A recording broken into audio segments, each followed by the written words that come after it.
ಧಿಕ್ಕಾರ.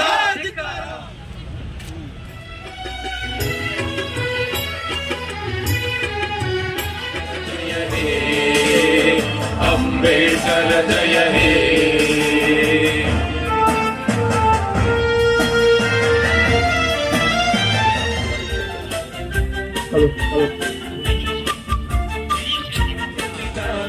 ಜಯ ಹೇ ಸಂವಿಧಾನ ಪಿತಾ.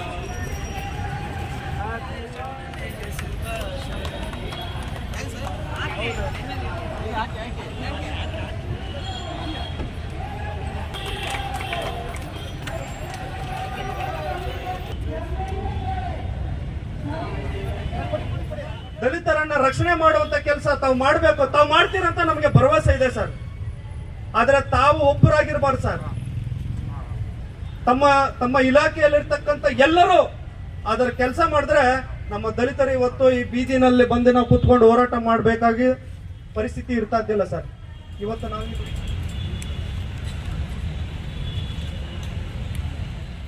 ಪರಿಶಿಷ್ಟ ಜಾತಿ ಮತ್ತು ಪರಿಶಿಷ್ಟ ಪಂಗಡಗಳ ಮೂಲಭೂತ ಹಕ್ಕು ಹಾಗೂ ಸುಭದ್ರತೆಗಾಗಿ 200 ಮೀಟರ್ಗಳ ಎತ್ತರದ ಡಾಕ್ಟರ್ ಬಿ.ಆರ್. ಅಂಬೇಡ್ಕರ್ ಅವರ ಪುತ್ಥಳಿ ನಿರ್ಮಾಣ ಮಾಡಬೇಕೆಂದು ಕರ್ನಾಟಕ ರಾಜ್ಯ ಸರ್ಕಾರಕ್ಕೆ ಒತ್ತಾಯಿಸಿ ಹಾಗೂ ಅರಣ್ಯ ಇಲಾಖೆ ವತಿಯಿಂದ ರೈತ ಮತ್ತು ದಲಿತರ ಉಳುಮೆಯ ಭೂಮಿಯನ್ನು ಕಸಿಯುತ್ತಿರುವುದಕ್ಕೆ ಬೃಹತ್ ಪ್ರತಿಭಟನೆಯನ್ನು ವೈಟ್ಫೀಲ್ಡ್ ಮುರುಗೇಶ್ ರಾಜ್ಯಾಧ್ಯಕ್ಷರಾಗಿರುವ ಭೀಮ್ ಪ್ರಜಾ ಸಂಘದ ವತಿಯಿಂದ ಹಮ್ಮಿಕೊಳ್ಳಲಾಗಿತ್ತು.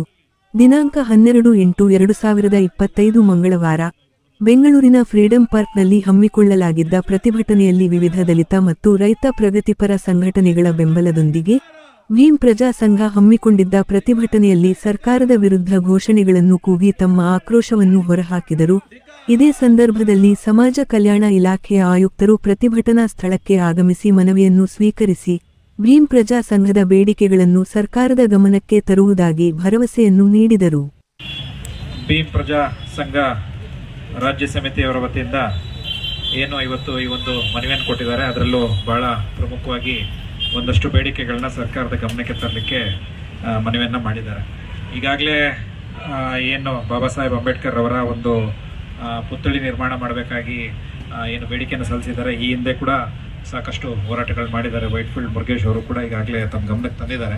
ಈ ವಿಷಯಕ್ಕೆ ಸಂಬಂಧಪಟ್ಟಕ್ಕೆ ಮಾನ್ಯ ಮುಖ್ಯಮಂತ್ರಿಯವರು ಹಾಗೂ ಮಾನ್ಯ ಸಮಾಜ ಕಲ್ಯಾಣ ಇಲಾಖೆಯ ಸಚಿವರಾದ ಡಾಕ್ಟರ್ ಎಚ್ ಸಿ ಮಹದೇವರವರು ಈಗಾಗಲೇ ಪಾಸಿಟಿವ್ ಆಗಿ ಸ್ಪಂದಿಸಿದ್ದಾರೆ. ತಮ್ಮೆಲ್ಲರೂ ಗೊತ್ತಿರುವ ಹಾಗೆ ಈಗಾಗಲೇ ಏಪ್ರಿಲ್ 14ರಂದು ಏನು ಬಾಬಾ ಸಾಹೇಬ್ರ ಜಯಂತಿ ಏನಿತ್ತು, ಆ ಜಯಂತಿ ದಿವಸ ಮಾನ್ಯ ಮುಖ್ಯಮಂತ್ರಿಯವರೇ ಈ ಒಂದು ಘೋಷಣೆಯನ್ನು ಮಾಡಿದ್ದಾರೆ.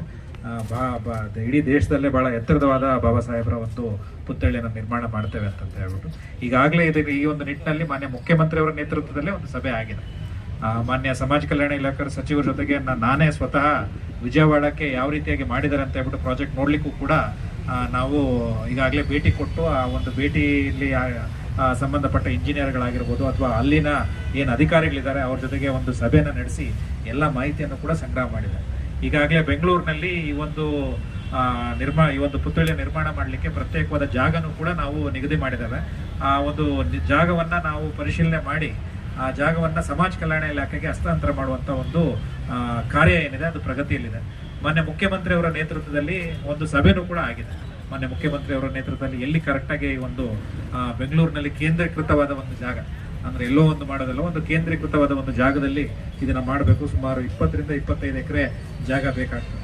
ಈಗಾಗಲೇ ಇನ್ನೂ ಕೂಡ DPR ಆಗಿಲ್ಲ. ನಮ್ಮ ಒಂದು ಮನವಿ ಏನಿದೆ, ಮಾನ್ಯ ಮುಖ್ಯಮಂತ್ರಿಗಳಾಗಲಿ ಅತಿ ಎತ್ತರದ ಮಾಡಬೇಕಂತ ಈಗಾಗಲೇ ಘೋಷಣೆಯನ್ನು ಮಾಡಿದ್ದಾರೆ.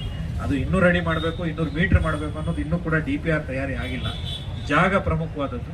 ತಮ್ಮ ಬೇಡಿಕೆ ಏನಿದೆ ಅದು ಖಂಡಿತವಾಗ್ಲೂ ನಾನು ಮಾನ್ಯ ಮುಖ್ಯಮಂತ್ರಿ ಅವರು ಮತ್ತು ಮಾನ್ಯ ಸಮಾಜ ಕಲ್ಯಾಣ ಇಲಾಖೆ ಸಚಿವರ ಗಮನಕ್ಕೆ ತರ್ತಾನೆ. ನಮ್ಮ ಪ್ರಯತ್ನನೂ ಕೂಡ ಆದಷ್ಟು ಅತಿ ಎತ್ತರದ ಒಂದು ಪುತ್ಥಳಿ ಮಾಡಿಬಿಟ್ಟು ಅವರ ಒಂದು ಬಾಬಾ ಸಾಹೇಬ್ರ ಅವರ ಒಂದು ಅಚೀವ್ಮೆಂಟ್ಸ್ಗೆ ಅನುಗುಣವಾಗಿ ನಾವು ಈ ಒಂದು ಪುತ್ಥಳಿ ಮತ್ತೆ ಅಲ್ಲಿ ಬೇಕಾಗಿರುವಂಥ ಏನು ಕೋಚಿಂಗ್ ಆಗಿರ್ಬೋದು, ಲೈಬ್ರರಿ ಆಗಿರ್ಬೋದು, ಎಲ್ಲ ರೀತಿಯಾದ ಫೆಸಿಲಿಟಿನ ಒಂದೇ ಜಾಗದಲ್ಲಿ ಮಾಡುವಂಥ ಒಂದು ನಿಟ್ಟಿನಲ್ಲಿ ನಾವು ಈ ಒಂದು DPRನ ತಯಾರಿಸಬೇಕಾಗಿದೆ. ಇದಕ್ಕೆ ಅಂತಾನೆ ಪ್ರತ್ಯೇಕವಾಗಿ 500 ಕೋಟಿ ರೂಪಾಯಿ ಮೊತ್ತವನ್ನ ನಿಗದಿಪಡಿಸಬೇಕು ಅಂತಲೂ ಕೂಡ ಈಗಾಗಲೇ ಆರ್ಥಿಕ ಇಲಾಖೆಗೆ ನಾವು ಕಡತವನ್ನು ಮಂಡಿಸಿದ್ದೇವೆ. ಖಂಡಿತವಾಗ್ಲೂ ಅದು ನಮ್ಮ ಇಲಾಖೆ ವತಿಯಿಂದ ಆಗಿರ್ಬೋದು ಅಥವಾ ಮಾನ್ಯ ಮುಖ್ಯಮಂತ್ರಿಯವರ ಕಡೆಯಿಂದ ಅದು ಪಾಸಿಟಿವ್ ಆಗಿ ಸ್ಪಂದಿಸ್ತಾರೆ ಅಂತ ನಾನು ಭಾವಿಸ್ತೇನೆ. ಇದಲ್ಲದೆ ಏನು ಮಾನ್ಯ ಗೃಹ ಸಚಿವರಿಗೆ ತಾವು ಏನು ಮನವಿ ಕೊಟ್ಟಿದ್ದಾರೆ, ಖಂಡಿತವಾಗ್ಲೂ ತಾವು ಹೋರಾಟ ಏನು ಮಾಡ್ತಿರ್ತಾರೆ ಪ್ರಾಮಾಣಿಕವಾಗಿ ಏನು ತಮ್ಮ ಒಂದು ಕಡೆಯಿಂದ ಹೋರಾಟ ಮಾಡ್ತಾ ಇದ್ದೀರಿ. ಅದರಲ್ಲಿ ಯಾವುದೇ ರೀತಿ ಅದರಲ್ಲಿ ಅದನ್ನ ಅಡೆತಡೆಗಳಾಗಬಾರ್ದು. ಈ ರೀತಿಯಾಗಿ ರೌಡಿ ಶೀಟರ್ ಆಗಿರ್ಬೋದು, ಈ ರೀತಿಯಾಗಿ ಅವ್ರನ್ನ ಯಾವುದೇ ರೀತಿಯಾದ ಶಾಂತಿಯುತವಾಗಿ ಮಾಡ್ತಾ ಇದ್ರೆ ಯಾವುದೇ ರೀತಿಯಾದ ನನ್ನ ಅಭಿಪ್ರಾಯದಲ್ಲಿ ಸಮಸ್ಯೆ ಇಲ್ಲ. ಅದನ್ನ ಖಂಡಿತವಾಗ್ಲೂ ಮಾನ್ಯ ಗೃಹ ಸಚಿವರ ಗಮನಕ್ಕೆ ತಂದ್ಬಿಟ್ಟು ಈ ರೀತಿಯಾಗಿ ಆಗದೆ ಇರೋ ಹಾಗೆ ಕ್ರಮ ವಹಿಸಬೇಕಾಗಿ ನಾನು ನಮ್ಮ ಇಲಾಖೆ ವತಿಯಿಂದ ಮತ್ತೆ ಸಚಿವರ ಮುಖಾಂತರ ನಾವು ಅದನ್ನ ಕೋರ್ಕೊಳ್ತೇವೆ. ಅದಲ್ಲದೆ ಭೂ ಸಾಗುವಳಿದಾರರು ಏನಿದ್ದಾರೆ ಅವರ ಒಂದು ಅರಣ್ಯ ಇಲಾಖೆಯಿಂದ ಏನಾದರೂ ಕಂದಾಯ ಇಲಾಖೆಗೆ ಏನಾದರೂ ಹಸ್ತಾಂತರ ಆಗಿದೆ, ಅದು ಖಂಡಿತವಾಗ್ಲೂ ಕಂದಾಯ ಇಲಾಖೆಯ ಜಮೀನಾಗಿರ್ಬೋದು. ಆ ಒಂದು ಇದನ್ನ ಸಮಸ್ಯೆ ಏನಿದೆ ಅದನ್ನ ಆದಷ್ಟು ಬೇಗ ಬಗೆಹರಿಸಬೇಕು ಅಂತ ಹೇಳ್ಬಿಟ್ಟು ಮಾನ್ಯ ನಮ್ಮ ಪ್ರಧಾನ ಕಾರ್ಯದರ್ಶಿಗಳು ಏನು ಕಂದಾಯ ಇಲಾಖೆ ಆಗಿರ್ಬೋದು ಅಥವಾ ಮಾನ್ಯ ಕಂದಾಯ ಇಲಾಖೆಯ ಸಚಿವರಾಗಿರ್ಬೋದು ಅವ್ರನ್ನು ಕೂಡ ನಾವು ಗಮನಕ್ಕೆ ತರುವಂಥದ್ದು ಮಾಡ್ತೇನೆ. ಮತ್ತೆ ಹಲವಾರು ಬೇಡಿಕೆಗಳು ಬ್ಯಾಕ್ಲಾಗ್ ತುಂಬುವಂಥದ್ದಾಗಿರ್ಬೋದು ಅಥವಾ ಈ ರೀತಿಯಾಗಿ ಬ್ಯಾಕ್ಲಾಗ್ ತುಂಬಕ್ಕೆ ಸಂಬಂಧಪಟ್ಟಂತೆ ಯಾರು ಅಧಿಕಾರಿಗಳು ಏನು ಗಮನ ವಹಿಸ್ತಿಲ್ಲ ಅಂಥವ್ರ ಮೇಲೆ ಕ್ರಮ ತಗೊಳ್ಳುವಂಥದ್ದಾಗಿರ್ಬೋದು. ಎಲ್ಲ ಮನವಿಗಳ ಬಗ್ಗೆನೂ ಕೂಡ ಖಂಡಿತವಾಗ್ಲೂ ಇಲಾಖೆಯು ಆದಷ್ಟು ಬೇಗ ಅದನ್ನ ಬಗೆಹರಿಸ್ತೀವಿ ಅಂತ ಹೇಳಿಕ್ಕೆ ಇಷ್ಟಪಡ್ತೇನೆ. ಈಗಾಗಲೇ ಮಾನ್ಯ ಸಚಿವರು ಕೂಡ ನಮ್ಮ ರಿಸರ್ವೇಷನ್ ಎನ್ಫೋರ್ಸ್ಮೆಂಟ್ ಸೆಲ್ ಏನಿದೆ ಅದನ್ನ ಇನ್ನಷ್ಟು ಬಲಿಷ್ಠಗೊಳಿಸಬೇಕು ಅಂತ ಹೇಳ್ಬಿಟ್ಟು ನಮಗೆ ಸೂಚನೆಯನ್ನು ಕೊಟ್ಟಿದ್ದಾರೆ.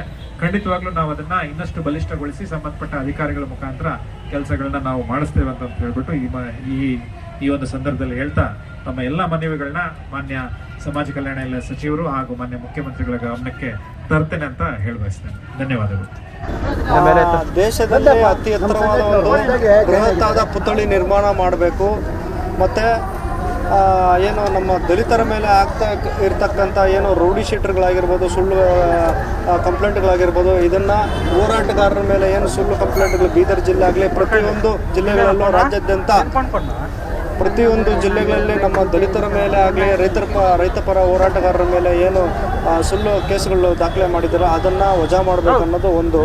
ಮತ್ತು ಏನು ರೈತ ಪರವಾಗಿ ಈಗ ನೇರವಾಗಿ ಹೇಳ್ತೀನಿ ಅಂದರೆ ಈಶ್ವರ್ ಖಂಡ್ರೆ ಸಾಹೇಬರು ದಲಿತರು ಮತ್ತು ರೈತರ ಒಂದು ಭೂಮಿಯನ್ನು ಕಸಿಯುವಂಥ ಕೆಲಸ ಮಾಡ್ತಾ ಇದ್ದಾರೆ. ಅದು ಕೂಡಲೇ ಅವ್ರು ನಿಲ್ಲಿಸ್ಬೇಕು. ಯಾಕಂದರೆ ಇವತ್ತು ದಲಿತರು ಮತ್ತು ರೈತರಿಲ್ಲ ಅಂದರೆ ಇವತ್ತು ನಾವು ಊಟ ಮಾಡೋಕ್ಕಾಗೋದಿಲ್ಲ. ಹಾಗಾಗಿ ದುಡ್ಡನ್ನು ನಾವು ತಿನ್ನೋಕ್ಕಾಗೋದಿಲ್ಲ. ರೈತರಿದ್ದರೆ ಅಕ್ಕಿ ಬೆಳೀತಾರೆ, ನಾವು ಊಟ ಮಾಡ್ತೀವಿ.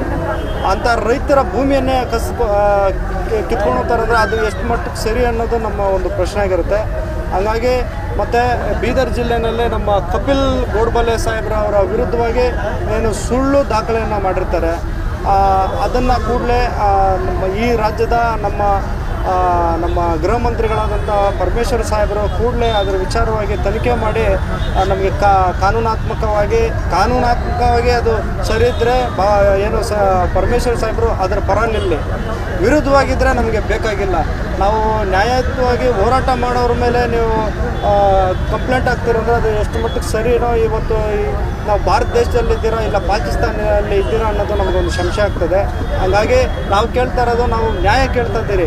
ನಾವು ನ್ಯಾಯ ಕೇಳೋಕ್ಕಾಗಿ ಹೋರಾಟ ಮಾಡೋದು ತಪ್ಪು. ಹೋರಾಟ ಮಾಡೋರ ಮೇಲೆ ನೀವು ಕೇಸ್ಗಳಾಗ್ತಾ ಇದ್ದೀರಂದರೆ ಅದು ಎಷ್ಟು ಮಟ್ಟಿಗೆ ಸರಿ.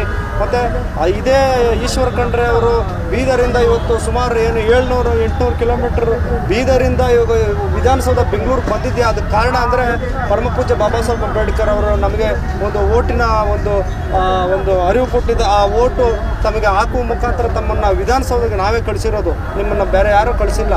ಅದರಲ್ಲಿ ಪಾತ್ರ ನಮ್ಮ ದಲಿತರದೇ ಅತಿ ಹೆಚ್ಚಾಗಿರ್ತದೆ. ಅಂಥ ದಲಿತರ ಮೇಲೆ ತಾವು ಸುಳ್ಳು ಕೇಸುಗಳನ್ನು ಹಾಕ್ತಾ ಇದ್ದೀರಾ. ಈ ಸಂದರ್ಭದಲ್ಲಿ ನಂದು ಏನೋ ಈಶ್ವರ್ ಖಂಡ್ರೆ ಅವರ ವಿರುದ್ಧ ಧಿಕ್ಕಾರವಿರಲಿ. ಮತ್ತು ಏನೋ ನಮ್ಮದು 15 ಬೇಡಿಕೆ ಇಟ್ಕೊಂಡು ಇವತ್ತು ಈ ಹೋರಾಟ ಮಾಡಿದ್ದೀವಿ ಸರ್. ಈ 15 ಬೇಡಿಕೆ ಸರ್ಕಾರದವರು ಏನಾದರೂ ಸ್ಪಂದಿಸಿಲ್ಲ ಅಂದರೆ ಮುಂದಿನ ದಿನಗಳಲ್ಲಿ ಉಪವಾಸ ಸತ್ಯಾಗ್ರಹ ಮಾಡ್ತೀರಿ ಅನ್ನೋದು ಈ ಒಂದು ಮಾತಾಗಿದೆ. ಮತ್ತು ಏನು ಸಮಾಜ ಕಲ್ಯಾಣ ಇಲಾಖೆ ಆಯುಕ್ತರಾದಂಥ ರಾಕೇಶ್ ಸರ್ ಅವರು ಬಂದು ನಮಗೆ ಹೇಳಿರೋ ವಿಚಾರ ಈಗ ಪುನಂಜನ್ ಅವರು ಹೇಳಿದಂಗೆ ನಮಗೆ ಇವಾಗಲೂ ಸಂತೋಷ ಆಗಲ್ಲ ಸರ್. ಯಾವತ್ತು ನಾವು ಈ ರಾಜ್ಯದಲ್ಲಿ 200 ಮೀಟರ್ ಬಾಬಾ ಸಾಹೇಬ್ ಅಂಬೇಡ್ಕರ್ ಅವರ ಪುತ್ಥಳಿ ನಿರ್ಮಾಣ ಆಗುತ್ತೋ ಅವತ್ತು ನಮಗೆ ಸಂತೋಷ ಆಗುತ್ತೆ. ಈ ಹೋರಾಟ ಮನವಿ ಕೊಡ್ತೀರಿ, ನಮ್ಮನ್ನು ಹೋರಾಟ ಮಾಡಿ ಮನವಿ ಕೊಟ್ಟು ಆ ಮನವಿ ಇರ್ತದೋ ಇಲ್ಲವೋ ಗೊತ್ತಿಲ್ಲ ನಮಗೆ. ಆದರೆ ನಾವು ಹೋರಾಟ ನಾವು ಸಾಯೋವರೆಗೂ ನಾವು ಮಾಡ್ತೀರಿ. ಮತ್ತು ಬಾಬಾ ಸಾಹೇಬ್ ಅಂಬೇಡ್ಕರ್ ಪುತ್ಥಳಿ ನಿರ್ಮಾಣ ಆಗುವವರೆಗೂ ನಮ್ಮ ಹೋರಾಟ ಕೈ ಬಿಡೋದಿಲ್ಲ. 200 ಮೀಟ್ರೇ ಆಗಬೇಕು ಅನ್ನೋದು ನಮ್ಮ ಒತ್ತಾಯ. ಯಾಕಂದರೆ ಗುಜರಾತಲ್ಲಿ 182 ಮೀಟರ್ 597 ಅಡಿ ಸರ್ದಾರ್ ವಲ್ಲಭಾಯ್ ಪಟೇಲ್ ಅವ್ರಿಗಿದೆ. ಮಹಾರಾಷ್ಟ್ರ ಸರ್ಕಾರದವರು 450 ಅಡಿ ಎತ್ತರದ ಒಂದು ಬಾಬಾ ಸಾಹೇಬ್ ಅಂಬೇಡ್ಕರ್ ಪುತ್ಥಳಿ ನಿರ್ಮಾಣ ಮಾಡ್ತಿದ್ದಾರೆ. ಮತ್ತು ವಿಜಯವಾಡ ತೆಲಂಗಾಣದಲ್ಲಿ ಈಗಾಗಲೇ 200 ಅಡಿಗಳ 200 ಅಡಿ, ಒಂದು 175 ಅಡಿ ಪುತ್ಥಳಿ ನಿರ್ಮಾಣ ಮಾಡಿದ್ದಾರೆ. ನಾವು ಬಾಬಾ ಸಾಹೇಬ್ ಅಂಬೇಡ್ಕರ್ ಪುತ್ಥಳಿ ನಿರ್ಮಾಣ ಮಾಡೋದಕ್ಕೆ ನಾವು ಹೋರಾಟ ಮಾಡೋ ಪರಿಸ್ಥಿತಿ ಬಂದಿದ್ದೀರಾ ಅನ್ನೋದು ನಮಗೆ ಒಂದು ತುಂಬ ನೋವಿನ ಸಂಗತಿ. ಮಾತೆತ್ತಿದ್ರೆ ನಮ್ಮ ಸಿದ್ದರಾಮಯ್ಯ ಸಾಹೇಬರು ನಾನು ದಲಿತ ಪರವಾಗಿ, ಸಂವಿಧಾನದ ಪರವಾಗಿ ನಾನು ಜೈ ಭೀಮ್ ಅಂತ ಹೇಳ್ತಾರೆ. ಅದೆಲ್ಲ ಸುಳ್ಳು ಅಂತ ಈ ಸಂದರ್ಭದಲ್ಲಿ ನಾನು ಹೇಳ್ತೇನೆ. ಯಾಕಂದರೆ ಇವತ್ತು 3 ವರ್ಷದಿಂದ ನಾವು ಹೋರಾಟ ಮಾಡ್ತಾ ಇದ್ದೀರಿ. ತಾವು ಹೇಳಿದ್ದೀರಾ ಏನು 14/4/2025 ತಾವು ಹೇಳಿಕೆ ಕೊಟ್ಟಿದ್ದೀರಾ, ನಮ್ಮ ಹೋರಾಟಕ್ಕೆ ಸ್ಪಂದಿಸಿ ತಾವು ಹೇಳಿಕೆ ಕೊಟ್ಟಿದ್ದೀರಾ. ಆದರೆ ನೀವು 200 ಅಡಿ ಅನ್ನೋದು ನಾವು ಪತ್ರಿಕಾ ಮುಖಾಂತರ ನಾವು ನೋಡಿದಾಗ 200 ಅಡಿ ಅಂತ ನಮಗೆ ಕಾಣಿಸ್ತು. ಹಾಗಾಗಿ 200 ಅಡಿ ಆಗಲಿ, 300 ಅಡಿ ಆಗಲಿ, 400 ಅಡಿ ಆಗಲಿ ನಾವು ಒಪ್ಪೋದಿಲ್ಲ.